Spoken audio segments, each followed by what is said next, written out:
Bagi sebagian kelompok, dia adalah penyelamat. Namun bagi sebagian lain, ia adalah ujian terbesar umat manusia. 3 tahun telah berlalu sejak langit berhenti menurunkan hujan. Sungai dan danau mengering. Tanaman gagal tumbuh. Hewan ternak banyak yang mati karena kekurangan makanan. Manusia harus menghemat air dan bahan pangan. Kita kehilangan kendali. Pemerintah di banyak negara kesulitan mengelola krisis. Harga pangan naik, konflik muncul di berbagai tempat, dan masyarakat mulai kehilangan harapan. Situasi global menjadi tidak stabil. Beberapa negara mengalami kesulitan. Kerusuhan terjadi karena berebut sumber daya alam. Di tengah semua kekacauan itu, datang seorang pria yang tidak dikenal.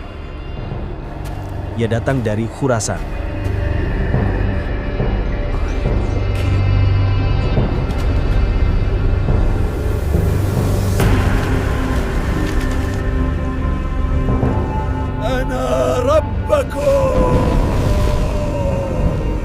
Lalu ia melakukan perjalanan pertamanya menuju wilayah Syam dan Irak, di mana ia mulai menyebarkan fitnahnya secara terbuka. Sebagian kelompok manusia dapat melihat tanda itu di dahinya, namun sebagian lain tidak. الظهر من هو يا أبي؟ الدجال. Dialah Dajjal. Dajjal mendatangi Asfahan, sebuah kota besar di wilayah Persia. Ia menunjukkan kemampuan yang tidak bisa dilakukan manusia biasa. Air muncul di daerah yang sebelumnya tidak memiliki sumber. Tidak semua orang percaya atau mengikutinya, tetapi cukup banyak yang mulai menganggap bahwa ia adalah sosok penyelamat di tengah situasi dunia yang kacau. Is that him? Dalam waktu singkat, pengaruh Dajjal menyebar. Sekelompok besar orang berjumlah sekitar 70.000 orang menjadi pengikut setianya, dan mereka menyertai perjalanan Dajjal secara terbuka. I am your savior. Submit to me, and you will be safe. Kelompok itu terorganisir dan bergerak dalam formasi yang rapi. Mereka berjalan bersama Dajjal, mengelilingi dunia, menyebarkan fitnah ke seluruh wilayah yang ia datangi.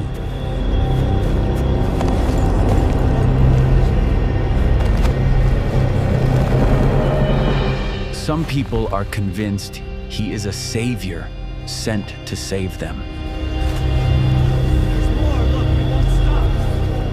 Saya melihatnya dengan mata kepala sendiri. Dia memanggil hujan. Itu bukan AI. Namun ada 2 kota yang tak dapat dimasuki Dajjal, yaitu kota Mekah dan Madinah, karena kedua kota itu dijaga oleh malaikat. Pada saat keadaan semakin sulit, seorang lelaki dari keturunan yang suci muncul di Mekah. Ia dikenal sebagai Imam Al-Mahdi. Ia dibayat di depan Ka'bah.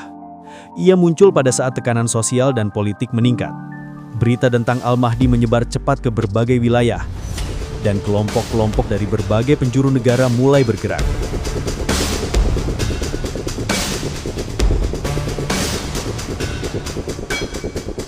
Di antara mereka, ada pasukan yang datang dari arah timur, membawa panji-panji berwarna hitam.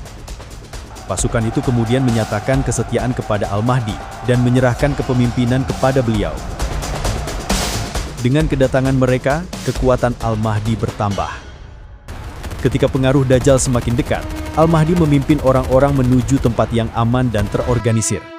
Ia tidak mencari konflik langsung karena kekuatan Dajjal tidak dapat dihadapi oleh manusia biasa.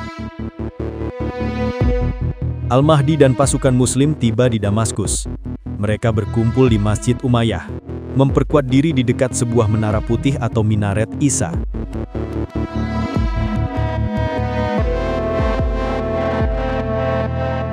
Pada waktu subuh, saat Al-Mahdi dan kelompoknya akan melaksanakan sholat subuh, langit di atas menara itu tiba-tiba memancarkan cahaya yang turun perlahan. Cahaya itu membawa Nabi Isa alaihissalam kembali ke bumi.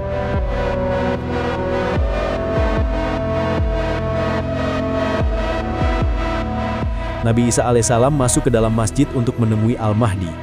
Al-Mahdi mempersilahkannya menjadi imam. Tapi Nabi Isa alaihissalam memberi isyarat halus agar Al-Mahdi tetap menjadi imam. Dengan kehadiran Nabi Isa alaihissalam, ia menjadi pemimpin yang akan menghadapi Dajjal. Sementara itu, He has returned. We need to move quickly. Dajjal mengetahui bahwa Nabi Isa alaihissalam telah kembali. Ia tidak lagi bisa bergerak bebas seperti sebelumnya. Ia berusaha menghindari pertemuan itu. Al-Mahdi dan Nabi Isa alaihissalam melakukan perjalanan ke arah barat, mengejar Dajjal. Perjalanan keduanya berujung di sebuah wilayah bernama Bab Lut. Di sana, Nabi Isa alaihissalam dan Dajjal saling berhadapan.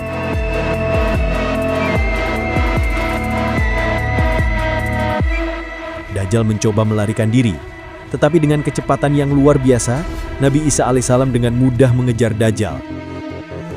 Kemudian Nabi Isa alaihissalam mengakhiri fitnah terbesar umat manusia itu untuk selamanya.